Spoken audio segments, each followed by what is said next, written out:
Hi, Stefano Molea here, San Diego criminal defense lawyer and partner at the law office of David P. Shapiro, where we help good people regain control of their future when charged with a crime. Today I want to give you an overview of California DUI, or driving under the influence law, and provide some practical information to put to use.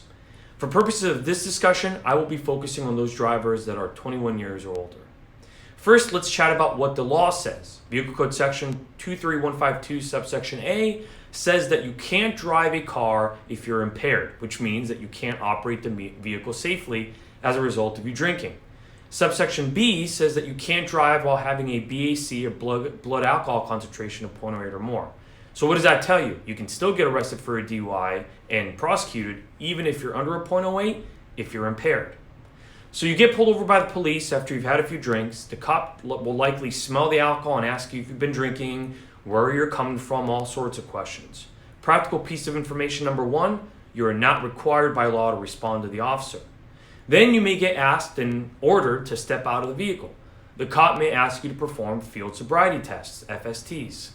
Practical piece of information number two, you are not required to submit to the FSTs. Part of that process includes a request that you submit to a handheld breathalyzer to check for your blood alcohol content or concentration. Practical tip number three, unless you are already on DUI probation, you don't have to submit to the test either. Keep in mind that at this stage, we're only talking about the detention. You haven't been arrested at this stage. Then, let's say that the cop decides to arrest you. At that point, you will be given a choice, if feasible, of either a breath or a blood test. Under California law, you have to submit to a chemical test after being arrested. If you don't, they will likely get a warrant, draw your blood, and the act of saying no in the first place automatically triggers a 1-year license suspension.